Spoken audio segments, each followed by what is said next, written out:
आप सभी को स्वागत है आपके अपने YouTube channel Ansaria study classes में। तो चलिए आज इस बिहार पुलिस के क्लास में देखते हैं हिस्ट्री का 25 अति महत्वपूर्ण प्रश्न जो एग्जाम में आने की संभावना है। चलिए बिना कुछ देर के दोस्तों क्लास को स्टार्ट करते हैं। दोस्तों पहला प्रश्न है कि निम्नलिखित में से कौन सा द्वीप यूनेस्को विश्व धरोहर स्थल है जिसमें मुख्य रूप से हिंदू भगवान का शिव को समर्पित गुफा मंदिरों का संग्रह है। एक बार फिर से देख लीजिए कि निम्नलिखित में से कौन सा द्वीप यूनेस्को विश्व धरोहर स्थल है जिसमें मुख्य रूप से हिंदू भगवान का शिव को समर्पित गुफा मंदिर का संग्रह है। तो इसका उत्तर हो जाएगा ऑप्शन नंबर बी एलिफेंटा गुफा। ऑप्शन नंबर बी एलिफेंटा गुफा इसका सही उत्तर हो जाएगा। आगे प्रश्न है कि लोथल स्थल पर हड़प्पा सभ्यता के अवशेषों की खोज निम्न में से किसने की थी। लोथल स्थल पर हड़प्पा सभ्यता के अवशेषों की खोज निम्न में से किसने की थी। इसका उत्तर हो जाएगा option number C S R. Rao ने की थी। आगे प्रश्न है कि जमीन में खोदे गए गड्ढे जिसमें सीढ़ियां हैं वो खाली स्थान पुरातात्विक स्थल पर पाए गए थे, यानी कि वो किस पुरातात्विक स्थल पर पाए गए थे। यानी कि जमीन में खोदे गए गड्ढे जिसमें सीढ़ियां हैं वो खाली स्थान पुरातात्विक स्थल पर पाए गए थे। इसका उत्तर हो जाएगा ऑप्शन नंबर बी बुर्ज होम। ऑप्शन नंबर बी बुर्ज होम पुरातात्विक स्थल पर पाए गए थे। आगे प्रश्न है कि अपने महापरिनिर्वाण से पहले बुद्ध ने अंतिम उपदेश कहाँ दिया था। अपने महापरिनिर्वाण से पहले बुद्ध ने अंतिम उपदेश कहाँ दिया था। इसका उत्तर हो जाएगा ऑप्शन नंबर सी कुशीनगर में दिए थे। आगे प्रश्न है कि प्रयाग प्रशस्ति खाली स्थान में संकलित की गई थी, यानी कि प्रयाग प्रशस्ति जो है किस भाषा में संकलित की गई थी। इसका उत्तर हो जाएगा option number C Sanskrit. Option number C Sanskrit भाषा में जो है कि संकलित की गई थी। आगे प्रश्न है कि निम्नलिखित में से कौन सा राजवंश मौर्यों के बाद आया। निम्नलिखित में से कौन सा राजवंश मौर्यों के बाद, यानी कि मौर्य के बाद कौन सा राजवंश आया। तो इसका उत्तर हो जाएगा ऑप्शन नंबर बी शुंग वंश। ऑप्शन नंबर बी शुंग वंश आया। आगे प्रश्न है कि निम्नलिखित में से कौन सा वेद मुख्य रूप से यज्ञ में कर्मकांड कार्यों से संबंधित है। निम्नलिखित में से कौन सा वेद मुख्य रूप से यज्ञ में कर्मकांड कार्यों से संबंधित है। इसका उत्तर हो जाएगा option number B Yajurveda. Option number B Yajurveda. आगे प्रश्न है कि बोध गया में महाबोधि मंदिर परिसर में पहला मंदिर किसने बनवाया था। यानी कि बोध गया में महाबोधि मंदिर परिसर में पहला मंदिर किसने बनवाया था। इसका उत्तर हो जाएगा ऑप्शन नंबर ए अशोक ने। ऑप्शन नंबर ए अशोक ने बनवाया था। आगे प्रश्न है कि 326 BC में, यानी कि 326 ईसा पूर्व में सिकंदर और राजा पोरस के बीच युद्ध किस नदी के किनारे पर लड़ा गया था। यानी कि 326 से ईसा पूर्व में सिकंदर और राजा पोरस के बीच युद्ध किस नदी के किनारे पर लड़ा गया था। इसका उत्तर हो जाएगा option number D Jhelum. Option number D Jhelum नदी के किनारे तट पर लड़ा गया था। आगे प्रश्न है कि वैदिक सभ्यता खाली स्थान नदी के किनारे विकसित हुई थी। इसका उत्तर हो जाएगा ऑप्शन नंबर डी सरस्वती नदी के किनारे विकसित हुई थी। यानी कि वैदिक सभ्यता जो है कि सरस्वती नदी के किनारे विकसित हुई थी।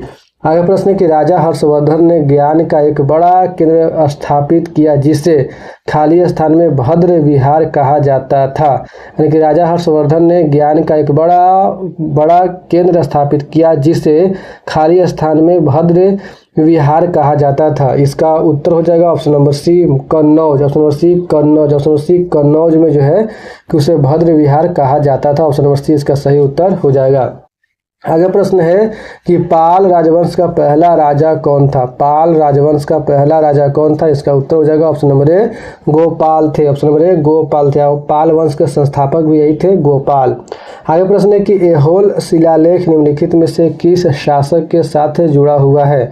ऐहोल शिलालेख निम्नलिखित में से किस शासक के साथ जुड़ा हुआ है। इसका उत्तर हो जाएगा ऑप्शन नंबर बी पुलकेशिन द्वितीय के साथ जुड़ा हुआ है।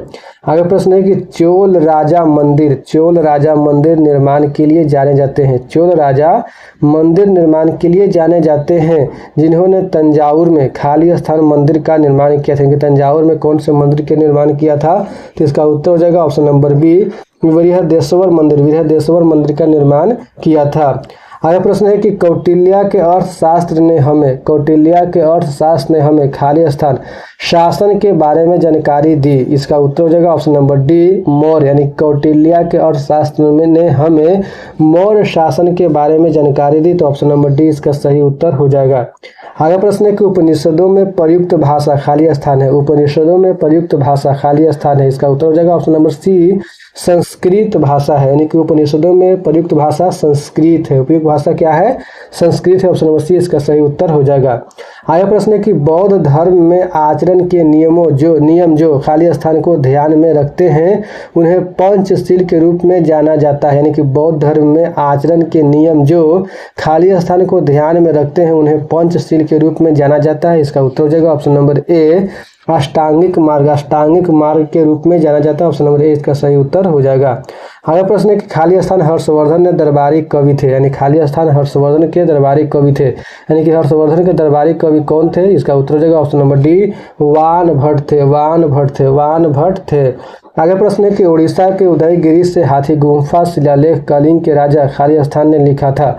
उड़ीसा के उदयगिरी से हाथी गुम्फा शिलालेख कलिंग के राजा खाली स्थान ने लिखा था, इसका उत्तर हो जाएगा ऑप्शन नंबर ए खारवेल, ऑप्शन नंबर ए खारवेल, यानी कि उड़ीसा के उदयगिरी से हाथी गुफा शिलालेख कलिंग के राजा खारवेल ने लिखा था। कलिंग के राजा किसने लिखा था? तो खारवेल ने लिखा था। आगे प्रश्न है कि समुद्रगुप्त की माता निम्नलिखित में से किस गण से संबंधित है?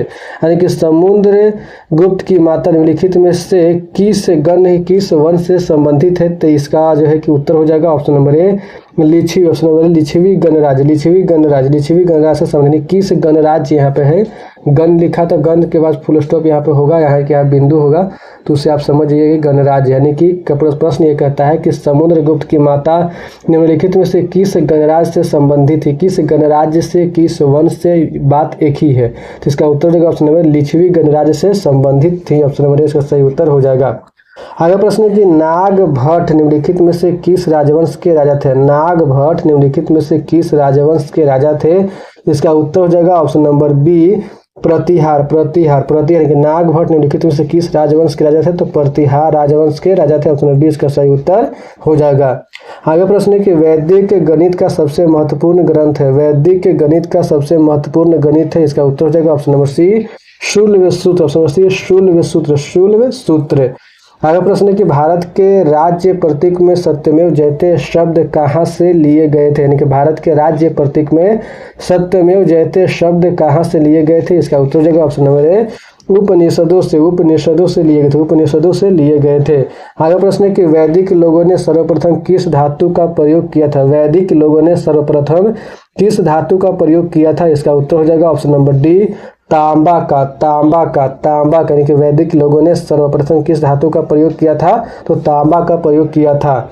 आगे प्रश्न है कि भारत की जाति व्यवस्था के लिए बनाया गया था, यानी कि भारत की जाति व्यवस्था के लिए बनाया गया था, क्या बनाया गया था? इसका उत्तर है ऑप्शन नंबर डी श्रम का व्यावसायिक विभाजन जो है कि बनाया गया था, यानी कि भारत की जाति व्यवस्था के लिए, तो ऑप्शन नंबर डी इसका सही उत्तर हो जाएगा। तो ठीक है दोस्तों, उम्मीद करता हूं कि आप लोगों को मेरा वीडियो पसंद है। अगर वीडियो पसंद है वीडियो को लाइक कीजिए, दोस्तों के साथ शेयर कीजिए, अगर चैनल पे नए हैं तो चैनल को सब्सक्राइब कीजिए। वीडियो को देखने के लिए बहुत बहुत धन्यवाद दोस्तों, मिलते हैं नेक्स्ट क्लास में, तब तक के लिए जय हिंद दोस्तों।